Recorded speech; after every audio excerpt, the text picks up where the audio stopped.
전창희 목사님 순서가 있는 인생이 되라는 제목으로 말씀 선포하실 때 많은 은혜 받으시기 바랍니다.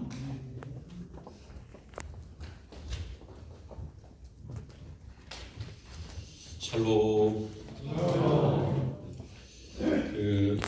제가 아마 한직선의 아마 세 번째 설교인 것 같아요. 다른 예배하고 조금 다른 느낌입니다. 열정도 피부에 좀 느껴지고 또 이상하게 비장함도 느껴져요. 직장 선교 되겠다. 이거 되겠다. 이런 그 믿음이 생깁니다. 그래서 직장 선교에서 더 기도해야겠다. 이런 그 생각이 좀 많이 듭니다. 사실은 시기적으로 부활을 지난 지가 꽤 된 것 같아요. 그래도 저도 그렇고 저희 교회도 그렇고 항상 생각 중에 부활 이유를 어떻게 살아가야 될 것인가. 부활했으면 부활이 우리의 신앙 가운데 가장 큰 사건인데, 그러면 그것이 한 번의 일로 끝나는 것이 아니라 부활 이유를 사는, 부활의 능력 있는 삶을 좀 그리스도인이 살아야겠다, 이런 고민들을 좀 합니다. 과연 그것이 어떤 삶일까 고민하는데, 이런 고민 가운데 제게 다가왔던 것 중에 하나가 순서가 있는 인생이 되자라는 것이었습니다. 제가 전에 읽었던 글이 있어요. 제목이 그렇습니다. 꼬이는 인생, 이런 제목이었어요. 궁금했습니다. 읽어보았습니다. 중요한 메시지가 처음부터 나오더라고요. 늘 꼬이는 인생은 그런 인생들이 있죠. 그런데 순서가 바뀌었기 때문이다. 그 글을 읽는 순간에 제가 마음속에 그렇지. 어렸을 때 생각이 났어요. 어렸을 때 그 실 갖고 두 명이서 이렇게 서로 막 하는 거 있어요. 서울선 안 해보셨어요? 여기 다 서울만 있기신 분이 아니잖아요. 이런 걸 했던 기억이 났어요. 근데 저는 한 번도 끝까지 가본 적은 없어요. 중간에 뭔가 순서가 잘못돼 있어요. 그리고 실이 꼬여버립니다. 순서가 바뀌면 다 꼬이게 되어 있어요. 부활이라고 하는 것은 무엇인가? 주님께서 앞서가시는 것이다. 우리의 삶이 우리가 앞서갈 때도 있는데, 부활은 우리에게 분명하신 것은 죽음도 앞서가시고 부활도 앞서가시고 능력도 앞서가시고 이렇게 하는 게 부활이다, 이런 생각을 했습니다. 저는 부활의 의미가 순서다, 이런 생각을 했습니다. 우선순위가 무엇인가? 살아계신 주님이시다. 부활을 고백하는 자들은 또한 이런 고백이 있어야 돼요.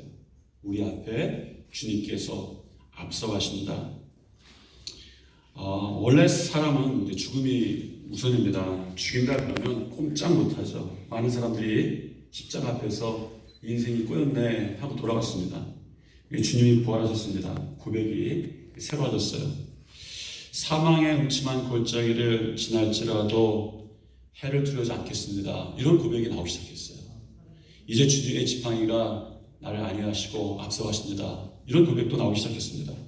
부활은 이 순서를 확실하게 해놓은 거예요. 저는 이 그리스도인의 순서 있는 인생이 이 부활의 결과라고 생각합니다. 다윗이 생각이 났어요.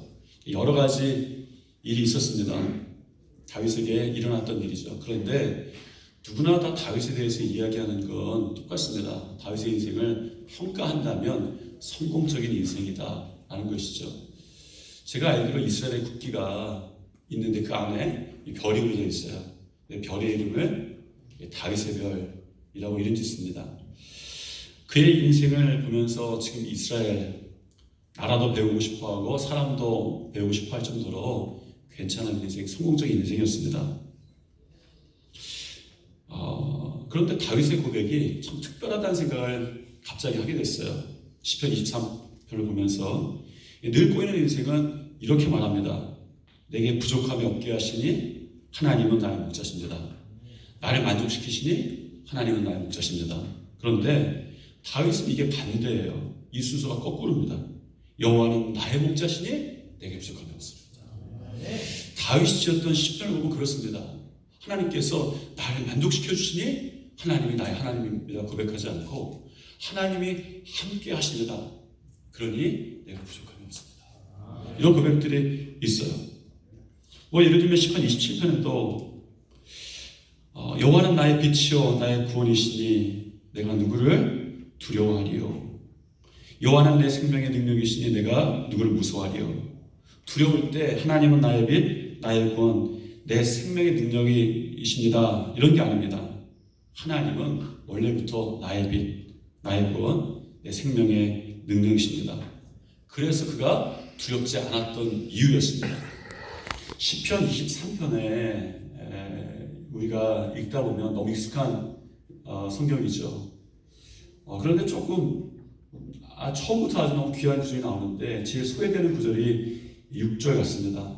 저한테는 그랬어요. 6절이 그렇게 저에게 다가오진 않았습니다. 그런데 제가 좀 시편을 묵상하다 보니까 시편 23편의 정점이 6절이다 이런 생각을 했습니다. 나의 평생의 선하심과 인자하심이 정녕 나를 따르리니 내가 여호와의 집에 영원히 거하리로다. 히브리어에 라다프라는 말이 있습니다. 쫓기다, 뭐 쫓다, 쫓기다 이런 단어예요. 쫓다. 그런데 다윗의 인생을 보면 다윗의 인생에 기록한 많은 부분 한 10년 정도를 많이 기록했는데 그게 다 쫓겨다닌 인생입니다. 얼마나 쫓겨다녔는지 1기, 2기, 3기로 나눠요. 첫 번째 사울에게 쫓겨다녀서 예루살렘 근처 이스라엘 나라를 쫓기다 안 되니까 어디로 쫓겨왔습니까? 광야로 십황무지 엔게디 황무지. 그래서 2기는 제가 나눈 건 아니에요. 구약학자들이 나눈 겁니다. 2기는 황무지를 나눠요. 황무지에도 쫓기다 안 되니까 결국 어디까지 쫓겨왔습니까? 블레셋까지 갔어요. 블레셋까지 뭐 합니까? 미친 척하고 침도 질질 흘리면서 쫓겨다니는 인생이 그런 인생이에요. 우리도 인생 그렇지 않습니까? 무언가 문제에 쫓기고 어려움에 쫓기고 고민에 쫓기면 흐트러지는 거예요. 그게 다른 것이 그때 이 다윗의 모습이었습니다. 라다프, 그가 추격받는 쫓겨다니는 인생입니다. 그런데 이상한 게 있습니다. 이 라다프라는 단어가 시편 23편에도 등장하는 거예요. 6절에 나옵니다. 나의 평생의 선하심과 인자하심이 정녕 나를 따르리니 내가 여호와의 집에 영원히 거하리로다. 여기에 라다프가 있어요. 어떤 말입니까? 따르리니, 따르다라는 말이에요. 우리가 보면 다윗은 쫓겨다니는 인생이에요. 위험에 쫓기고 문제에 쫓기고 그렇게 쫓겨다니는 인생인 줄 알았더니 다윗이 지금 어떻게 고백하냐면 나의 평생에 나를 쫓은 것은 사랑의 위험도 아니고 문제도 아니고 어려움도 아니고 나의 평생에 하나님의 선하심과 인자하심이 나를 쫓았습니다. 이런 고백인 거예요. 저는 이 다윗에게 이런 고백, 주님이 살아계심으로 이런 우리의 고백이 바뀐다고 믿습니다. 여호와는 나의 목자시니 내가 부족한 게 없으리로다. 이렇게 시작한 그의 고백이 결국 이렇게 끝나는 거예요. 여호와는 나의 목자셨는데 결국은 나의 인생 가운데 나를 쫓아낸 것은 여호와의 선하심과 인자하심이었습니다. 여러분 직장에서 사실 그리스도인으로 산다는 것, 하나님을 붙잡는다는 것 사실 누구나도 다 합니다. 쉽지 않은 일이에요. 직장에도 쉽지만 직장인의 십자가를 든다는 것, 예수를 든다는 것 어렵습니다. 그런데 여러분의 고백이 여호와는 나의 목자시니 순서 있는 인생이 될 때에 여러분의 마지막 고백도 나의 모든 일에 있어서 평생에 있어서 쫓은 것은 하나님의 선하심과 인자하심이었습니다. 이렇게 고백하게 되실 줄 믿습니다. 기도하겠습니다. 하나님, 이 직장인 선교에 와서 예배를 드릴 때마다 항상 열정이 있고 또 비장함이 있습니다. 저희가 얼마나 직장에 있는 하나님 나라를 꿈꾸며 그런 비장한 마음으로 복음을 전하는지 모르겠습니다.